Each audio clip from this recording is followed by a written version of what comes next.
Welcome into Cougar Tracks here on the KSL Sports YouTube and KSL News Radio, your legacy home of the Cougars. I am your BYU insider, Mitch Harper. It's a Wednesday edition of the show on Rivalry Week. And one thing that's key in BYU versus Utah games is turnovers. And that's our top story of the day. The top story of the day. The biggest story in the world of BYU sports right here on Cougar Tracks. It's not a coincidence that BYU has won its last two games against Utah by simply not turning the ball over. BYU is +5 in turnovers against Utah in the last two rivalry games, and no surprise, BYU is 2-0 in its last two matchups against the Utes. Saturday, BYU will look to maintain a clean sheet without any turnovers against the Utes. Saturday night, 6 p.m. Extended pregame coverage begins at noon right here on KSL News Radio. And the turnovers become a topic because the last two games, BYU has lost the turnover margin. BYU, through the first four games, had a clean sheet, no turnovers. Bear Bachmeier was perfect in that regard, but the Arizona game with a much more challenging defense, that 3-3-5 scheme that Arizona implemented against Bear, caused two picks. Aaron Roderick knows that turnovers are magnified in the rivalry game against you. It's super important, you're right, because a week ago I was standing here saying, we're not going to freak out about that yet, but 2 games in a row, that's a problem, and so we have to nip that in the bud now. Turnover margin will probably be probably be the deciding factor in this game. It'll be, if not the deciding factor, it'll be up there. It's super important in every game. We have to take care of the football, and I'm sure they're trying to do the same thing, and both defenses are trying to get takeaways, and that's the name of the game. It really is the name of the game in BYU versus Utah games, especially since 2005 when Kyle Whittingham took over as the head coach of the Utes. You think back to some of the games in this series in the last 20 years. 2 pick sixes for BYU in 2019. That's the one game that I point to in the Kalani Sitake era that BYU was probably not competitive in. Utah was really good that season, but 2 pick sixes in a game that was 30-12. You take those 2 pick sixes away, it's suddenly 16-12 and has a completely different light. 2018, remember, BYU was up 20-0. Then Zach Wilson throws a pick six. It's 20-7. You're thinking, oh no, here it goes. Utah's going to storm back. Then BYU responds with a touchdown drive, and you're thinking, oh my gosh, BYU's going to pull this off. It's 27-7. And then Utah stormed back with Jason Shelley and Armand Shine. That's one of the missed games of the rivalry, BYU losing in 2018. But I do believe that pick six settled Utah in. Without that pick six, I think BYU wins that game. 2016, BYU had a pick six on the opening offensive play of the game. And then, of course, the year prior in the Las Vegas Bowl, just 9 months earlier, BYU had 2 pick sixes amidst a start where Utah goes off to a 35-0 lead early against BYU. 2011, there was 7 turnovers. 2008, there were 5 picks. I could go on and on. The games that BYU wins against Utah, they're taking care of the football, and Bear Bachmeier has to be excellent taking care of the ball.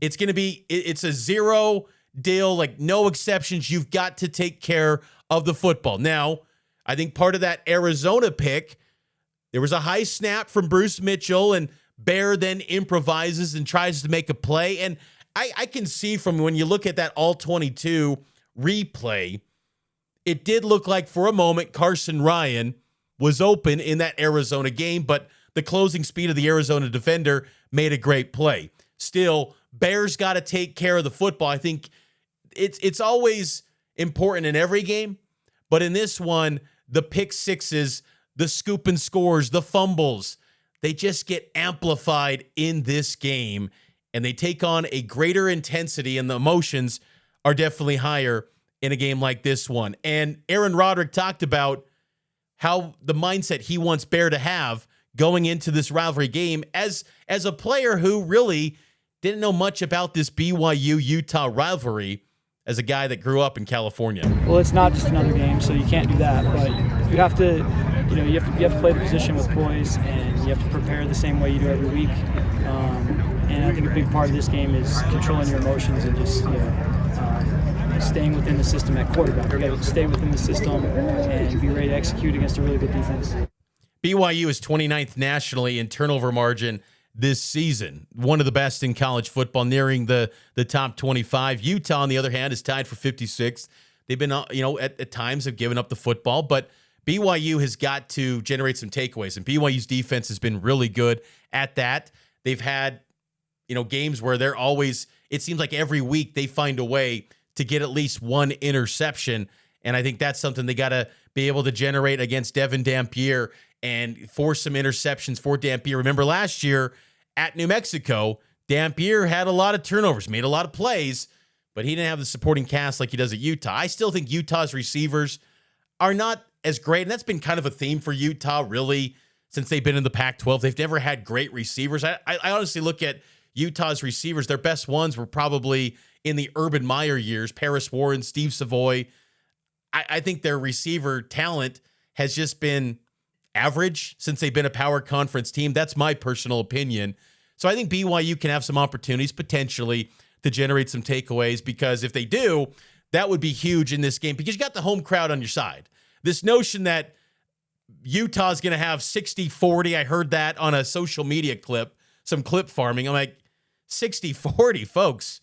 It's a sold-out game, but it's going to primarily be BYU fans, 90-10 BYU to Utah fans. Utah always has a presence, and they'll have that northwest corner, of course, and there'll be smattering of Ute fans throughout the stands, I'm sure, on the secondary market, but it's primarily going to be a BYU crowd. It's going to be very friendly for the Cougs in this game, and the intensity, though, will be off the charts, and Aaron Roderick even compared the intensity of this rivalry game to that of a grand stage in the NBA. It's a tricky thing where both of us know each other so well. It's sort of like I compare it to like a game 7 of an NBA playoff series where you've just you know each other so well that last game is just we know that they know that we know that they know. It's one of those kind of things. It's you can outsmart yourself sometimes, and the players just have to go out and make plays and execute. They really do know everything about each other. That's what, to me, makes this game so close pretty much every year. Last year, BYU's flying high, undefeated. Utah's in the dumps, yet it ends up being a 22-21 game, and Utah's Brandon Rose at quarterback. How does that happen? Again, there's just so much familiarity. They can almost lift the hood, and they know everything of the way these individuals tick. Witt knows Kalani. Kalani knows Witt. Coach Buhog, Aaron Roderick, Jay Hill, Jason Beck, they all know each other. They all know everything about each other. And they just know the way that they go about this week. They know everything about the approach, everything. So it makes for, naturally, a close game. And then you have the players who know each other quite well. And you'll hear coming up in this show, Parker Kingston, who knows guys like Smith Snowden on the opposite side for the Utes. So let's take a break. It's Cougar Tracks on this Rivalry Wednesday here on the show. And Cougar Tracks is loaded for you, and it's always powered by KSLSports.com. We'll get back to some BYU football talk a little bit later here in the show, but wanted to touch on some BYU basketball here on Cougar Tracks, which you can always get on the KSL Sports YouTube page every day at noon Mountain Time here on KSL Sports and KSLSports.com, the KSL Sports app, and the KSL Sports YouTube page, and the audio podcast platforms as well, wherever you get your podcasts. So yesterday it was announced by the Big 12, the basketball TV schedule. How about this? Long gone are the days of BYU basketball just residing on ESPN+. Remember 2 years ago, Mark Pope's last season with the program, first year in the Big 12 Conference, BYU was primarily the ESPN Plus team. Low expectations going into the Big 12. No one expected anything of them, so they never got any linear television games, even the big win at Kansas. And Kansas is always on things like Big Monday. That game was on ESPN Plus. Oh, how the times have changed. 2 years have flown by, and BYU basketball is a television darling. So you look through the schedule, every game, it just kind of blows me away too, because as someone who grew up listening to BYU basketball, where even in the years with Jimmer Fredette, there were games that were not on TV. This kind of blows me away to see this level of coverage from a television standpoint for BYU basketball. Again, Jimmer's senior year, I think it was the first game of the season against Fresno State. There was no TV. And that was just, 14, 15 years ago. I know the TV landscape has changed significantly for college sports, but these are good times for BYU basketball when it comes to TV exposure. So Villanova game, we know that's going to be on TNT, True TV, HBO Max to tip it off November 3rd in Las Vegas. Cannot wait for that one. You've got some ESPN Plus games in the non-conference with the games like Holy Cross, things like that. But you got CBS Sports Network for Delaware on November 11th, Network Fox at 5 p.m. prime time, 7 p.m. Eastern, BYU versus UConn in Boston. I wish I could go to this game. Gosh, I wish I could go to this one because this is going to be such a good game. I was hoping this would be a weeknight game because then could have possibly gone to this one and then hit up BYU versus TCU for football, but football takes priority on that day, and Cougs and the Huskies are going to be an amazing game. That's Network Fox, 5 p.m. I hope there's no conflict between basketball and football that day. Big 12 schedule makers, please do not create any conflict for Cougar fans so they can enjoy a full day of coverage of BYU sports on November 15th. November 21st, BYU is going to play Wisconsin on Peacock, 2 p.m. in the Delta Center. Love that. I think Peacock is really good. Now, that's a streaming service like an ESPN Plus, but much higher level. Peacock is really good, and their broadcasts are excellent, I think, for basketball. And Peacock is new to the Big 12 media landscape this year. When I talked to Brian Thornton, the vice president of basketball at the Big 12, I spoke with him at the spring meetings down in Orlando last May, and he told me that NBC and Peacock joined the mix. So that's pretty significant, all the different television partners that the Big 12 has. And that's pretty exciting because if they form strong relationships, when they hit the market come January 2030, you'd like to think that all these media partners are going to try to get the Big 12 and drive up the number and the media rights dollars for the league going forward when 2031 hits for the conference. Then they go to Orlando, Terry Chocolate ESPN Events Invitational, ESPN. BYU basketball historically has always been the ESPN2, ESPNU, ESPN News. Not common to get ESPN games. Thanksgiving night, ESPN. Cannot wait for that one. That will be awesome against Miami. Jimmy V Classic against Clemson, Tuesday, December 9th, ESPN. We knew about that one. Now the Big 12. Big 12 opener on the road at Kansas State, 11:30 a.m., January 3rd on CBS. Network CBS. CBS only has select games that they pick from in the Big 12. And they chose that one to see A.J. DeBonsa's first Big 12 basketball game in action at Kansas State. More Peacock. You've got ESPN for BYU and Utah, ESPN or ESPN2 for Texas Tech in Lubbock, Fox for BYU and Utah on Saturday, January 24th in Provo. Of note, 3:30 p.m. game there. And then you got the turnaround to Arizona on Big Monday. So they did give BYU an afternoon tip, which was pretty good because, again, no Sunday action for the Cougars. Quick turnaround then for the Wildcats on Monday. BYU and Kansas, ESPN, Saturday, January 31st. How on earth did the Big 12 not schedule these two teams twice? DeBonsa and Darren Peterson. And we're going to see both those guys next week at Big 12 Basketball Media Days in Kansas City.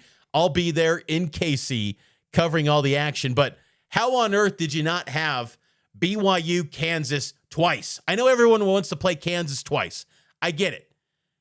But come on, DeBonsa, Darren Peterson. If there was ever a year to schedule BYU and Kansas twice, this was the year. Totally dropped the ball there, Big 12. FS1, ESPN, Baylor, Tuesday, February 10th, ESPN or ESPN2. Arizona, ESPN. Iowa State, ESPN. UCF could be ESPN or ESPN2. BYU could play a game against UCF and be on ESPN. That's how much exposure this team's going to get. Fox for West Virginia, ESPN or ESPN2 for Cincinnati, and then the night or the regular season finale, Senior Day, March 7th, my birthday, ESPN, BYU, and Texas Tech. Electric schedule. Cannot wait for Cougar Hoops, and so excited for Cougar Hoops that I even caught up with a Nebraska insider to get an insider look at the Cornhuskers as BYU gets ready to take on Nebraska this Saturday in Lincoln for an exhibition game. This was my conversation with a Nebraska insider to get to know the Cornhuskers and the expectations for this exhibition right here on Cougar Tracks. BYU basketball season, the most anticipated season in program history, is about to begin. Exhibition action coming up this Saturday as BYU takes on the Nebraska Cornhuskers in Lincoln. It's the first of a home-and-home series between the two programs in exhibition play. Wish it could be regular season, but we'll take exhibition nonetheless. And to get a insider look at the Nebraska Cornhuskers, he's a busy guy. He's got Nebraska football, who's riding high in the top 25, and then Nebraska ball as well. Ben Beecham from the Daily Nebraskan and Husker Online. Ben, appreciate you hopping on board. And I know it's busy time of the year, so I appreciate a few minutes. What's kind of the expectations of Nebraska basketball this year after, being one of the few teams in college basketball a season ago that actually ended their season on a win? Yeah, first off, thanks for having me. Great to be here. Yeah, this team, there's a lot of questions sort of heading into it. Right now, they probably have around 11 to 12 guys that could make an impact on the roster. I think that the exhibition for them is really going to be mostly about trying to maybe find who those guys are. They return a lot of veteran leadership. Rank Mass is the big name to watch out for. He was out for all of last year, but he was a big contributor on that 2023-24 tournament team starting center. They bring back Jamarcus Lawrence, who left for a year to go to Rhode Island, but has come back to Nebraska. He will probably slot in at the starting point guard spot. There's a lot of leadership, and I think the main thing about this team is that they can really shoot. They have top to bottom shooters. I think one of the main things Fred Hoiberg has honed in on is getting those shooters. Every guy in that lineup is going to be able to stretch the floor, although they might not all play out on the perimeter. Guys like Connor Essegian and Price Sanford are going to be able to they're kind of like microwaves. They can really turn up at any moment. Kevin Young, BYU basketball head coach, said that he spoke with Fred Hoiberg a little bit to try to figure out how to construct this exhibition because it's not obviously a typical game. It's not going to count in the standings. And as you noted, Coach Hoiberg's probably going to be looking at a lot of different personnel. What are some other objectives you think for Nebraska that they're trying to figure out in this exhibition against a BYU team that is perceived in the preseason as a top 10 team? I think one of the main questions Fred Hoiberg's had for this team is how are they going to hold up defensively? So I think seeing a team led by Kevin Young, who has NBA coaching experience, and looking at BYU's starting lineup top to bottom, huge names. I mean, obviously AJ DeBansa, that's the big name that everyone's looking out for. But guys like Richie Saunders and Kennard Davis are maybe as good as players you're going to get against early in the season. BYU might be the best team they see until Purdue in February. So I really think just seeing how this team can hold up defensively against that sort of top 10, maybe even top 5 level talent is what Fred Hoiberg wants to see. Along those lines, can't talk with Ben Beecham here. Daily Nebraskan, Husker Online does a lot of different stuff on Nebraska coverage. How does the Big Ten stack up? And I ask that because, BYU in the Big 12. The Big 12 typically prides itself on being the toughest basketball league in America. Last year, that title went to the SEC. Big 12 should be pretty deep. What's kind of the outlook for the Big 10, and where do you think Nebraska sits in that mix heading into the year? It's Purdue at the top, but you have teams like Michigan, UCLA, who really added a lot of great players. Michigan added Yaxel Lendeborg. UCLA added Donovan Dent. They invested a lot into those rosters. So they'll kind of make a run at it, but Purdue bringing back Braden Smith and Trey Kaufman-Renn is huge. They're going to be one of the best teams in the country, obviously. But even going down the line, you have teams like Washington, USC, Oregon, Indiana that have really loaded up their rosters. Indiana bring in DeVries from Drake. Or West Virginia, excuse me. They just have a lot of talent. There's a lot of talent. And I think Nebraska might be one of the few rosters in the Big Ten that didn't get significantly better, which is my main concern for the team. Now that all teams can make the Big Ten tournament, there's obviously no concern about them not making it. But if they only had 14, I think it'd be another season where you're concerned about them squeaking into that Big Ten tournament. Do you think this is the year that Nebraska can get an NCAA tournament win? I feel like the media gets asked that every single year heading into Nebraska basketball year, but I think there is a path for them to do that. I think they would. I think a lot of things would have to go well. I think they'd really have to find a solid, true point guard. I think all of their transfers would have to pan out. I think they would have to be as consistent shooting as they could be. I think they would have to find things defensively. I think they just kind of have to kind of settle in. I think they have the veteran leadership to do it, but obviously they are also replacing their two best players, Bryce Williams and Juwan Gary, who they averaged 35 points per game. Juwan Gary was their defensive anchor. I think if Fred Hoiberg can find a solid identity for this team, they could do it, especially when you're in the Big Ten and you're facing some great teams all year. Last couple moments here with Ben Beecham, a daily Nebraskan, excuse me. What do you think the atmosphere is going to be like on Saturday? Tip-off, noon Central, 11 a.m. Mountain Time. Seems like ticket sales are going pretty good. What do you think that atmosphere is going to be like on a Saturday where Nebraska football is already taking care of business with Friday night football? What should we expect on Saturday for the atmosphere? I think it'll be good, not great. I think obviously it's fall break coming up this weekend for students, so you see a lot of people leaving town. Pinnacle Bank Arena, PBA, it's one of the more underrated venues in the conference. I'll say that. I think some national media would agree with me on that. But there's also a lot of people who focus on football, and there's just not a lot of buzz around this team right now. And especially, it's an earlier exhibition than we're used to at Nebraska. So I think they're just, with football, big game coming up this week, there's just not a ton of buzz around basketball right now. But I do think when you have a team like BYU coming, I think there's a lot of people who want to see AJ DeBansa playing his first game against another team. I really think maybe there's more buzz than I've been hearing, but I've just not been seeing a lot around here. I feel like the most buzz I've seen is Matt Rule stuff in Penn State. That's been the big stuff this week. Basketball's just been a little bit mum, but I think if they can go out there and put together a solid performance, the hype will start to ramp up for Nebraska.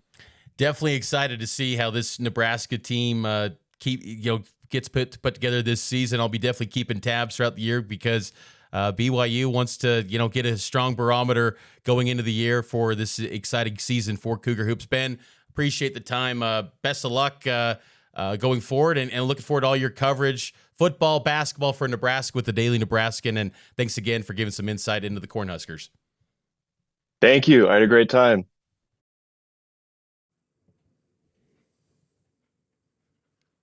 Welcome back into Cougar Tracks here on the KSL Sports YouTube page and KSL News Radio. BYU wide receiver Parker Kingston is playing the best football of his BYU career, and he's getting ready to take on the Utes for the second time in his BYU career. I caught up with Parker this week at practice, see how he's doing in his mindset heading into this matchup against the Utes. It's BYU football game week, and it's not just any week, it's rivalry week, and joining me now is local in-state product, Roy High School, Parker Kingston, who had a big game last week against Arizona. Parker, I'm curious, after a big game like that, maybe it could be easy to bask in the glory of that win and that personal experience, but how quickly did you turn the page to Utah?